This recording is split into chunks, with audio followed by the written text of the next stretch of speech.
friends who start cares, talking about people, and I want to talk a little bit about men and women and the way that people treat each other in general. I've been reading the news, unfortunately. I'm reading about Harvey Weinstein or Weinstein, and I've been reading headlines about sexual assaults and stuff like that.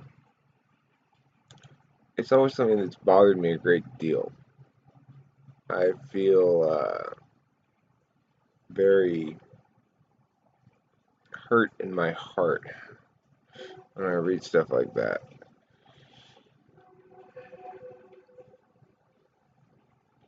There's a big rhetorical mess in the world right now about women, men, feminism, blue pill, red pill, men going their own way, white knights, cucks, and all the equivalencies, and there's this set of ideation about how women have evolved to go with the strongest, not not be loyal, and that if things went as they naturally do, that the world would be filled with harems. Uh,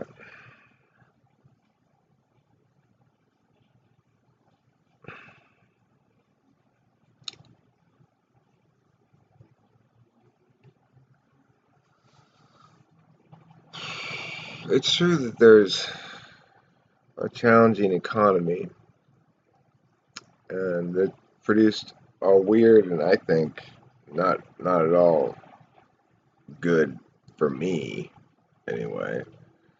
Uh, State of affairs and dating where individuals have this kind of odd serial monogamy thing, or have a set of friends with benefits kind of thing where nobody really gets fully vulnerable and trusting the other person, and things are just kind of yeah. Uh, I guess the guys are satisfied if they get laid, and the chicks are either satisfied. I mean, that's a thing. The problem with this idea of chicks being a certain way is that chicks, like dudes, represent a splay of different behaviors, attitudes, preferences, manifestations of sexuality. There's there's something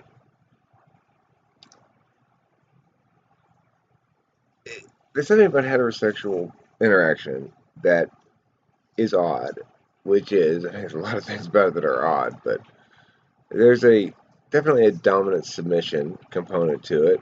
I think that in its most natural incarnation, heterosexual interaction is um, it's a pretend. I mean, it's pretend killing of sorts. Like it's uh, I'm you're the victim. I'm the aggressor. Is one manifestation of it. Um, there's also the nurturer infantile manifestation that socionics highlights. But I think even then, that's sort of a metaframe. At the end of the day, it's you lie there and let me put this thing in you over and over again. And there's no avoiding the fact that that's what it means to hump a lady. So that the way I understand it to be is that there's an aspect of love that becomes frustrating, an aspect of feeling strongly for another person that becomes overwhelming, and you start to almost become angry at the other person for eliciting this strong feeling in you, and then you get to hump her. Now that's all metaphysical stuff, though. It's like I I understand it's a game where both, it's an exercise in trust, right? Like, I trust you enough to play, I trust you enough, Eric, to let myself get victimized, um, to play along with your bossiness or whatever. But I mean, that the trust comes from the fact that you're both pretending, and if she says "ow," you can tell that it's real "ow," I mean, she would pretend to say "ow," but um, if she says "ow," then you pull back a little bit and don't hammer away. It's like because ultimately, for me, my understanding of things is if it doesn't intuitively seem to me as though she's genuinely enjoying herself, then that's not anything I ever can get off on or would want to, right? It, it's the difference between pretend and real. So this Harvey Weinstein dude, I mean, what the fuck is up with that? Can you imagine somebody? I mean, what? When I read the stories of this thing, I am it's like what? How does he go about his day then? Like how does he not notice that, oh, she's not enjoying this, or how does he not care, or why does it not matter to him that she doesn't want you to do that? Why does that not matter? Why I mean, I understand how he could continue to perform when somebody's not happy with what's happening.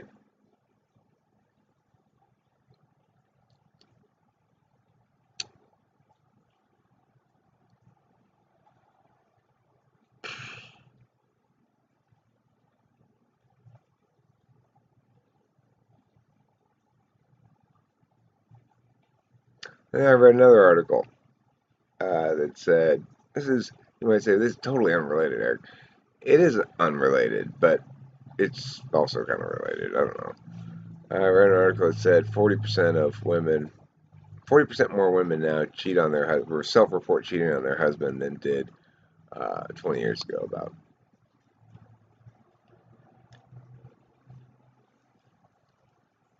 I mean, I think women are a lot more likely to cheat than men, personally. But I don't think that has anything to do with nature or character or whatever, so much as it has to do with circumstance. Women are pursued actively. If a man's not trying to get a chick, then he's probably not being pursued by any chicks. Or, I mean, in general, I'm sure there are some super stud the guys who chicks try to flirt with them or whatever, but that's different than trying to pursue them. Flirting with somebody and trying to pursue somebody are different things. Regardless,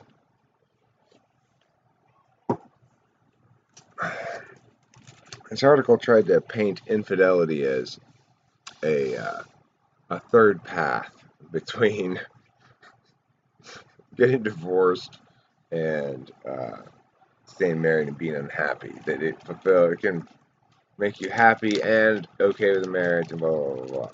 They quoted this woman saying, I'm just so much nicer when I have something for myself. So, and when I have something for myself, what? What?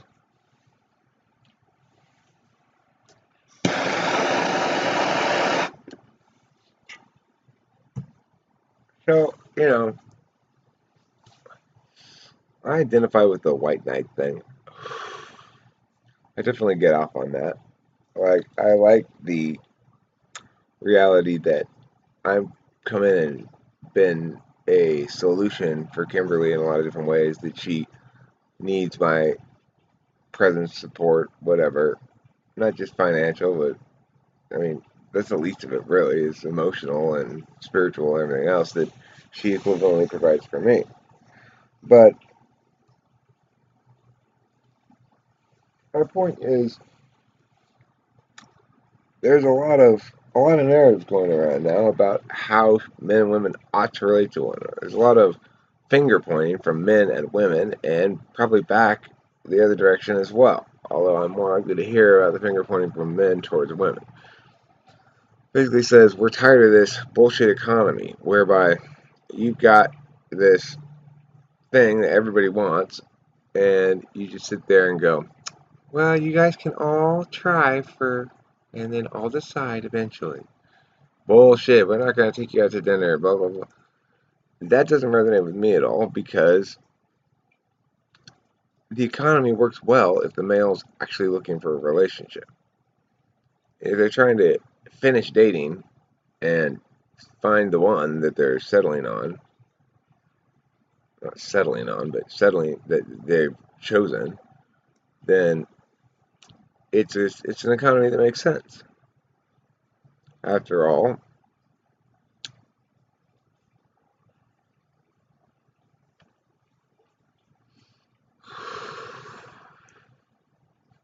she's looking to give it up in this economy to somebody who's serious.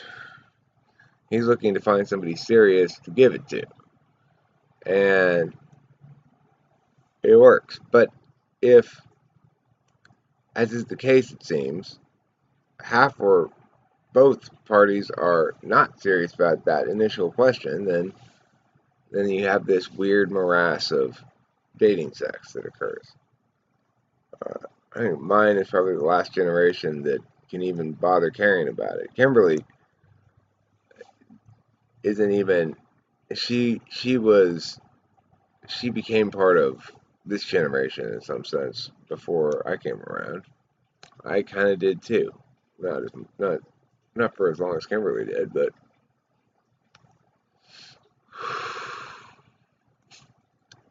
I mean, the experience of a woman is very different than the experience of a man in terms of sex and mating. And it can be really confusing, and lines can be gray sometimes about stuff. You know, it's true that there's lots of occasions when chicks say no. What they really mean is you haven't you haven't done enough yet. So, and it's not just no about sex. It means like no about lots of things. Like, will you go out with me? No. You know, if you charm them, their rejection is not necessarily the end of the story. And it's not like I mean, I pushed through your resistance, and even though you didn't want it, I was able to get you to consent. I mean, you know, I can think of at least one or two examples where I turned the tables. So what was initially a no was really a no, but keep trying. You know, like I'm intrigued anyway. No, but I'm intrigued. Then at a certain point became come and get me, big boy. I'm totally down. That's a different kind of pushing through than no, I don't want you, Eric.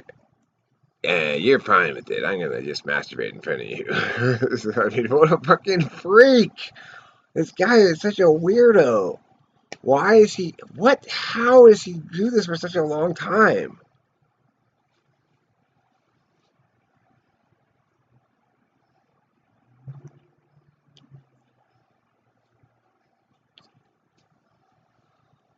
What a fucking gross pig.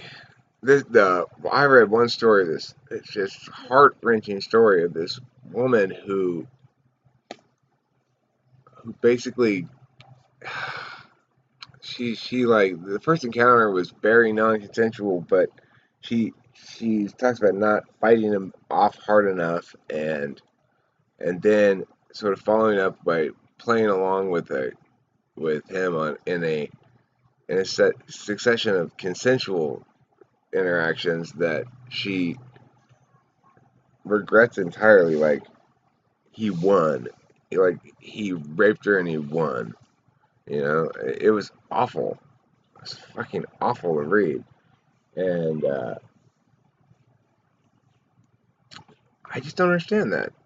I just don't understand how. Well, hello. Why do you keep meowing at me? Why, Pee-Pee? What do you have to say? What do your words mean? I want tuna. What, they don't like the 99-cent store tuna? What the fuck? Oh, god damn it. Freaking YouTube. I made it all this time without cursing. Now this video will be monetizable. Probably wouldn't be anyway because it's about rape and stuff. Yeah, fuck Harvey Weinstein. And Bill Cosby. Like, what? Why? These guys don't need to be doing that. Like, it's just Bill Cosby.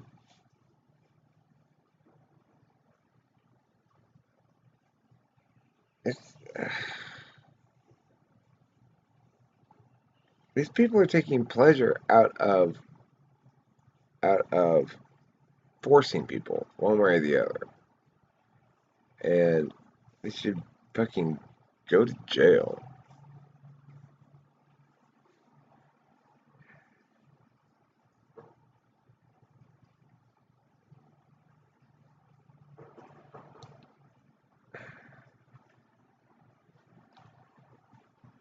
It's being like an asshole about enduring during sex is not the same thing as being an asshole about sex. It's not the same thing as being a violent thug. And being an asshole during sex can be an important part of a balanced, loving relationship, provided it's fun for both parties and desired by both parties. Forget consent. I mean,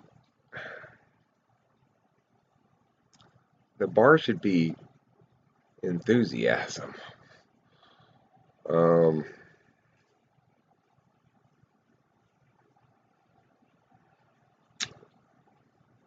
but once the sex is done, remember, it's just pretend.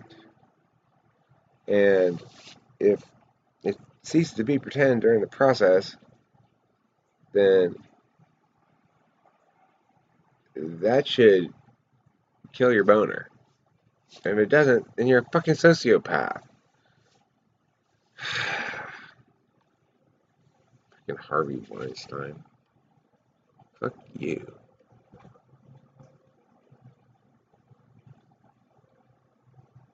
Okay, I gotta go. I'm gonna go, yeah, or something. I don't know. I'm gonna go fuck my slut. Eric, don't talk like that. That's not funny. It's a video about something very serious. Thanks for watching. Don't forget to eat plenty of cheese.